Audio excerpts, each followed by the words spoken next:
जय हिंद दोस्तों, कैसे हैं आप लोग। उम्मीद करते हैं सब बढ़िया होंगे और आपकी पढ़ाई जो है चल रही होगी फ्रीबर के घर पे ही। दोस्तों आप सभी का स्वागत है आपके अपने चैनल प्रमोद मैथमेटिक्स क्लासेस में।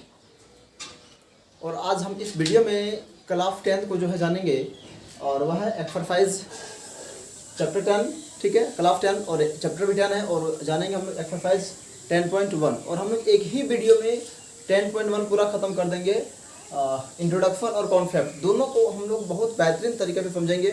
और अभी तक जिसको ये चैप्टर हार्ड लग रहा होगा, है ना, जिसको भी हार्ड लग रहा होगा, जिसके लिए इजी है तो वो वगैरह इजी है, लेकिन जिसको हार्ड लग रहा होगा वो इस वीडियो को पूरा लास्ट तक देखें।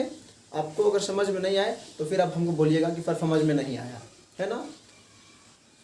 101% गारंटी के साथ दोस्तों कि यह वीडियो आपको पूरी तरह से जीरो लेवल पे हीरो तक बना देगी। और यह सर्कल है ना, ये क्या है, सर्कल। आप लोग बहुत कोई सर्कल पढ़े भी हैं या नहीं पढ़े हैं। जो नहीं पढ़े वो वीडियो इनके लिए तो बहुत बेहतरीन होने वाला। जो पढ़ लिए हैं थोड़ा बहुत तो दिक्कत तो है नहीं उनको। और इसमें जो है हम लोग एक ही वीडियो में कॉन्सेप्ट और इंट्रोडक्शन दोनों एकदम ख़त्म कर देने वाले हैं। तो चलिए पहले हम कुछ इंट्रोडक्शन बता देते हैं आपको और फिर इंट्रोडक्शन होने के बाद हम लोग आएंगे चैप्टर में। ठीक है, तो वीडियो क्लास तक बन रही है और वीडियो अच्छा लगे तो लाइक शेयर कमेंट और सब्सक्राइब करना ना भूलें। कमेंट तो जरूर कीजिएगा वीडियो कैसा लग रहा है और आप वीडियो कहाँ पे देख रहे हैं। चलिए हम लोग शुरू करते हैं। और आज वृत्त मतलब कि सर्कल। ठीक है, तो आप लोग सभी कोई पहले वीडियो को शुरू करने से पहले या फिर चैप्टर को शुरू करने से पहले दो चार बात आपसे हम कहेंगे कि आप लोग सभी कोई वृत्त और गोला दोनों में कन्फ्यूजन हो जाते हैं, है ना। दोनों में क्या होते हैं, कन्फ्यूज हो जाता है कि वृत्त कौन सा है और गोला कौन सा है। तो देखिए अभी तो मेरे पास कोई संसाधन है नहीं जो हम आपको बता सकते हैं कि वृत्त ये और ये गोला ये, लेकिन आपको हम बोल सकते हैं कि आप लोग चूड़ी देखते हैं, गेंद भी देखते हैं। क्या क्या बोले हम, चूड़ी गेंद। क्या बोले, चूड़ी गेंद। तो चूड़ी जो हो गया ना वो आपका वृत्त हो गया। क्या हो गया, चूड़ी आपका वृत्त हो गया और गेंद आपका यानी कि वो आपका गोला हो गया। बात क्लियर हो गया। चूड़ी गेंद, चूड़ी जो आपको क्या हो गया वो वृत्त हो गया, हाँ वृत्त हो गया। और जो आप बॉल देखते हैं, जो बॉल क्रिकेट में खेला जाता है वो आपका गोला हो गया। ठीक है, देखिए आपको हम चित्र के बारे में बता रहे हैं। ये मान लीजिए चूड़ी है, क्या है ये आपका चूड़ी है, तो ये आपका हो गया वृत्त। क्या हो गया, ये आपका वृत्त हो गया। और ये आपका बॉल तो जानते ही हैं, चूड़ी भी जानते ही हैं मान लीजिए। और ये आपका गोला, तो गोला को अभी हमको देखना नहीं है, अभी हमको देखना बस केवल वृत्त देखना है। और वृत्त माने कि सर्कल, ठीक है ना। तो गौर किया जाए इसमें दो चार बातें बहुत इंपॉर्टेंट है जिसको आप लोग नहीं जानते हैं, तो उस पर आप लोग थोड़ा सा गौर कीजिएगा। और नोट्स तो बहुत बेहतरीन तरीका से नोट्स बन जाएगा आपका ये। ठीक है, तो पहली बात देखिए, जो वृत्त जो आता है तो वृत्त में बहुत इंपॉर्टेंट चीज़ है कि ये वृत्त जो है ना, इसका जैसे कि बच्चा कहता है कि सर इसमें वृत्त का परिधि क्या होता है, क्षेत्रफल क्या होता है। क्या बोले हम, वृत्त का परिधि क्या होता है और क्षेत्रफल क्या होता है। तो देखिए जैसे कि मान लीजिए कोई व्यक्ति ए है और यहाँ पे चलना शुरू किया। ठीक, यहाँ पे व्यक्ति क्या किया, चलना शुरू किया। ठीक है, यहाँ पे कोई चल रहा है तो ये क्या हो गया, इसका परिधि। क्या हो गया दोस्तों, परिधि। क्या बोले इसको, परिधि। और मान लीजिए कोई अंदर है उसको बोलेंगे हम लोग क्षेत्रफल मतलब कि एरिया। बात समझ में आ रहा है। अगर कोई व्यक्ति बस इस रेखा पर चल रहा है, मान लीजिए कोई वृत्ताकार मैदान है और वह साइड दौड़ रहा है, तो क्या बोलेंगे उसको हम लोग, वह परिधि पे दौड़ रहा है ना। और उसके अगर उसके भीतर में दौड़ रहा है तो वो उसके क्षेत्रफल पे दौड़ रहा है। तो पहली तो आपको वृत्त में दो बात कंफर्म हो गया कि कौन सा परिधि है और कौन सा क्षेत्रफल है। चलिए अब हम थोड़ा सा आगे बढ़ते हैं। जैसे कि मान लिया जाए ये आपका वृत्त है। ठीक, इसमें से दो चार अभी हम बोले थे वाक्य बहुत इंपॉर्टेंट है आपके लिए। तो जैसे कि आप लोग इसको तो इसका नाम तो भली भांति जानते हैं। इसका नाम क्या होता है, तो इसका नाम होता है केंद्र। क्या नाम होता है इसका, केंद्र नाम होता है ना। जिसको हम लोग फिजिक्स या केमिस्ट्री में क्या बोलते हैं, उसको हम लोग नाभिक बोलते हैं। ठीक, केमिस्ट्री पे एक सवाल याद आ गया है। इलेक्ट्रॉन का खोज कौन किया था, प्रोटॉन का खोज कौन किया था और न्यूट्रॉन का खोज कौन किया था। तीनों का अगर हम तीनों का आंसर जानते हैं तो कमेंट में जरूर दीजिएगा।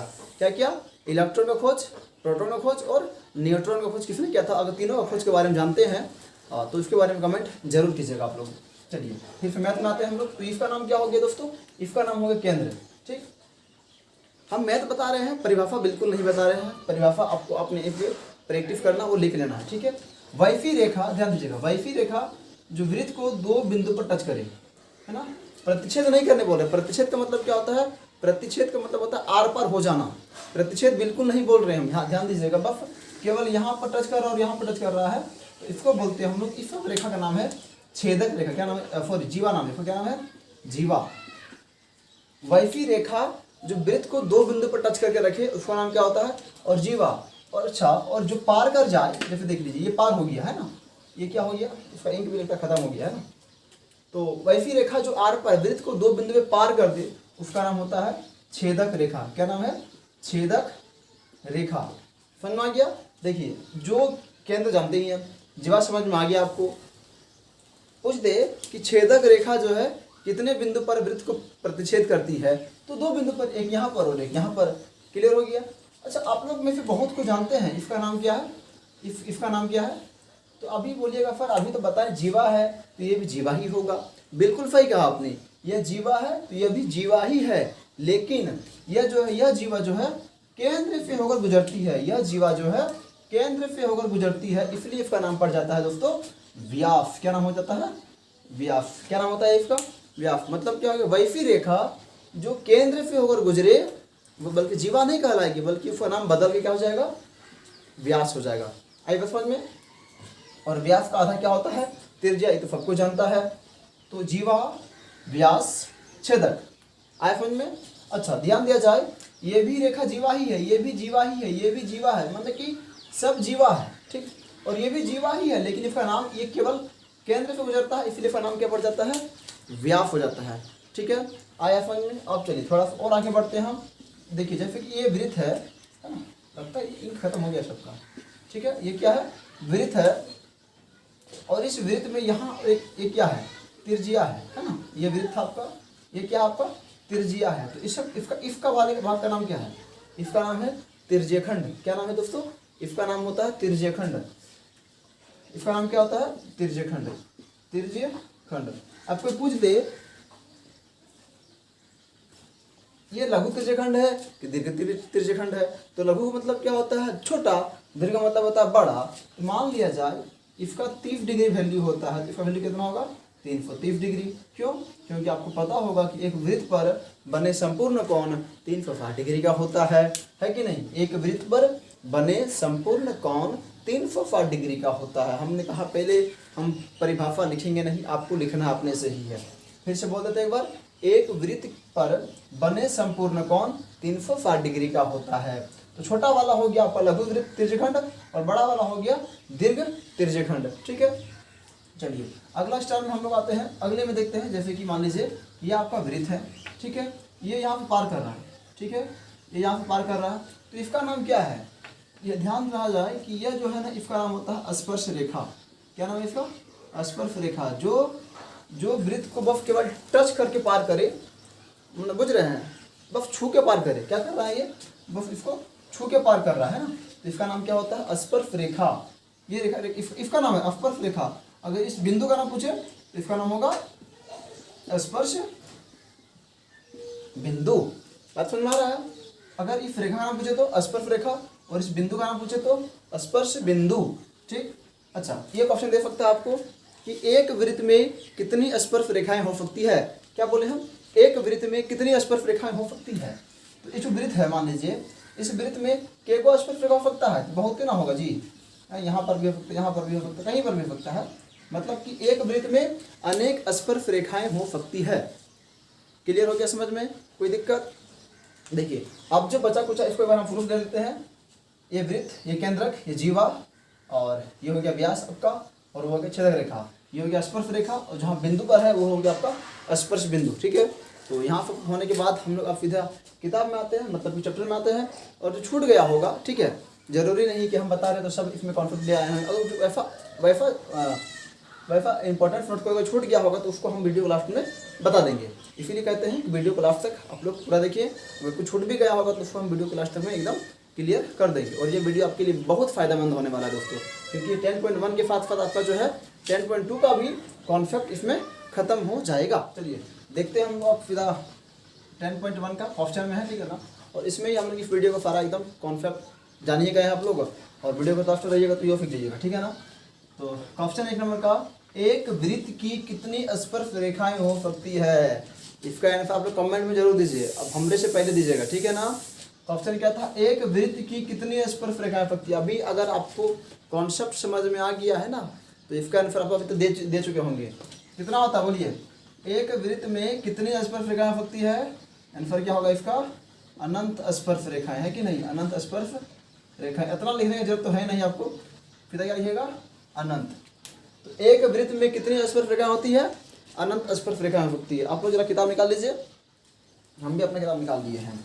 और क्वेश्चन नंबर 2 में क्या लिखा हुआ है, रिक्त स्थानों की पूर्ति कीजिए, रिक्त स्थानों की पूर्ति कीजिए। ठीक है, तो पहला क्वेश्चन है, अब पहला क्वेश्चन आपके स्क्रीन में भी हो सकता है। और क्वेश्चन है, किसी वृत्त की स्पर्श रेखा, गौर कीजिएगा, किसी वृत्त की स्पर्श रेखा, ये वृत्त हो गया, इसकी स्पर्श रेखा, ये स्पर्श रेखा हो गया, टच कर रहा है यहाँ पर। स्पर्श रेखा उसे डेफ यानी कि खाली जगह बिंदुओं पर प्रतिच्छेद करती है। तो किसी वृत्त की स्पर्श रेखा उसको के बिंदु पर प्रतिच्छेद कर रहा है दोस्तों।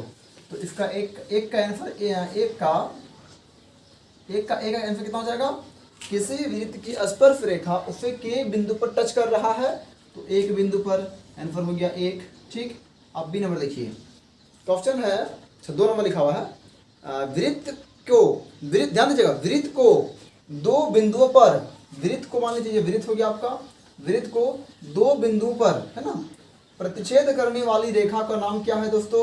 अभी बताए थे आपको हम, इसका नाम क्या है बताइए, छेदक रेखा। क्या नाम है, छेदक रेखा, नंबर सी। ठीक है, अगला में है, यानी कि 3 नंबर में है, एक वृत्त की डेस्क समांतर स्पर्श रेखाएं हो सकती है। जरा इसको गौर कीजिएगा, ये भूल गए थे हमको लग रहा बताने के लिए। क्वेश्चन क्या था, एक वृत्त की कितनी समांतर रेखाएं हो सकती है। देखिए, समांतर रेखा मतलब क्या होता है, वैसी रेखा जिसकी बीच दूरी बराबर हो, है ना।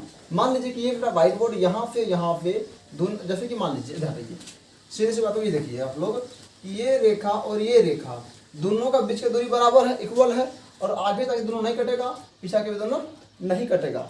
हमारा कहने का अनुसार क्या है कि वैसी रेखा जो आगे भी ना कटे पीछे भी ना कटे, उसको बोलते हैं हम लोग समांतर रेखा। ठीक है, तो वो कहता है एक वृत्त में क्या को समांतर हो सकता है ना, कि एक को समांतर हो सकता है। देखिए, एक तो यहाँ समांतर बनेगा आपका, ठीक, एक बन गया। अब ऐसा नहीं बोलेगा दो हो गया, दो नहीं हुआ है दोस्तों। देखिए, एक दो हुआ, लेकिन दो नहीं मानेंगे, फॉर्म एक मानेंगे। आप क्यों, अरे भैया ये बताइए, आप जब जाते चप्पल लेने के लिए तो कहाँ बोलते दुकानदार से, एक वो चप्पल दीजिए, दुकानदार एक को देता है आपको, दो को देता निकाल के, दो देता है ना। वैसे ही ये समांतर में एक जोड़ा होता है ना, और फिर एक आपको हो जाएगा यहाँ पे। ठीक है, तो इसका आंसर कितना हो जाएगा, ये एक और ये एक कितना हो गया, ऐसे ही ना होगा, नहीं समझे। देखिए, एक वृत्त में स्पर्श रेखाएं एक यहाँ पर बनता है और एक ऐसे बनता है, तो यानी कि इसका आंसर हो गया 2। ठीक, क्लियर हो गया। चलिए आगे देखिए, अगला में क्वेश्चन क्या कहता है, मतलब कि डी नंबर में, वृत्त तथा उसके स्पर्श रेखा के वनिष्ठ बिंदु को, अभी हम बताए थे कि ये स्पर्श रेखा, ये हो गया आपका स्पर्श रेखा, स्पर्श बिंदु। तो इसके वनिष्ठ बिंदु को क्या कहते हैं, इसको कहते हैं हम लोग, इस बिंदु क्या नाम है इसका नाम होता है स्पर्श बिंदु। स्पर्श बिंदु यानी कि स्पर्श रेखा और ये वनिष्ठ जो बिंदु होता है ना, उसका नाम क्या होता है दोस्तों, इसका नाम होता है स्पर्श बिंदु। क्या नाम होता है, स्पर्श बिंदु। तो ये सभी चीज़ जो है हम पहले कॉन्सेप्ट में ही बता दिए थे इंट्रोडक्शन में आपको। अगर आप लोग इंट्रोडक्शन को बहुत अच्छी तरह देख लिए होंगे तो अभी तक सवाल तो अपने आप बन गया होगा, है ना। 5 नंबर सवाल भी है क्या, 5 नंबर सवाल नहीं है, 5 का सवाल तो नहीं, अब 3 नंबर सवाल है ना। तो 3 नंबर देखते हैं इसको मिटाते हैं। ऑप्शन नंबर 3 क्या कहता है, 5 सेंटीमीटर त्रिज्या वाले एक वृत्त, नहीं आया समझ में, चित्र देखिए ना समझ में आएगा। देखिए पहले क्या बोलता है, 5 सेंटीमीटर वाला एक त्रिज्या लेंगे। ठीक है, यानी कि फिर कितना हो गया आपका 5 सेंटीमीटर वाला त्रिज्या, स्पर्श रेखा पी क्यू केंद्र ओ पर, यानी कि केंद्र ओ हो गया, है ना। जाने वाली एक रेखा क्यू पर इस प्रकार मिलती है कि ओ क्यू बराबर 12 सेंटीमीटर, तो पी क्यू कितना है भैया मेरा। अब बताइए, यहाँ पी करने और क्यू करने पता चल रहा है, नहीं चल रहा है, सब चलेगा। देखिए थोड़ा सा फिर पढ़िए इसको, 5 सेंटीमीटर त्रिज्या वाले एक वृत्त पर स्पर्श रेखा पी क्यू है ना, यानी कि स्पर्श रेखा पी क्यू है। ये तो स्पर्श रेखा हुआ ना, ये आपको कितना है 12, अच्छा ओ क्यू दिया, देखिए मिस्टेक नहीं करेंगे, पी क्यू केंद्र ओ से, पी क्यू केंद्र O से जाने वाली, है ना, ये आपका हो गया P, ये हो गया आपका Q, ठीक है। अब OQ दिया गया है आपको 12 सेंटीमीटर, तो PQ की लंबाई कितनी है ना, PQ की लंबाई कितनी है, ठीक है। और आप लोग जानते होंगे कि ये पाइथागोरस परिमेय से ये जो होता है, अभी थोड़ा सा समझ में आएगा, थोड़ा सा देखिए एक बात को बताइए कि एंगल P कितना का बन रहा है, यहाँ पे 90 डिग्री का बन रहा है, क्योंकि एक हम लोग वर्ड लिखते हैं केंद्र से, है ना, केंद्र से स्पर्श रेखा के स्पर्श बिंदु को मिलाने वाला रेखाखंड उस पर लंब होता है।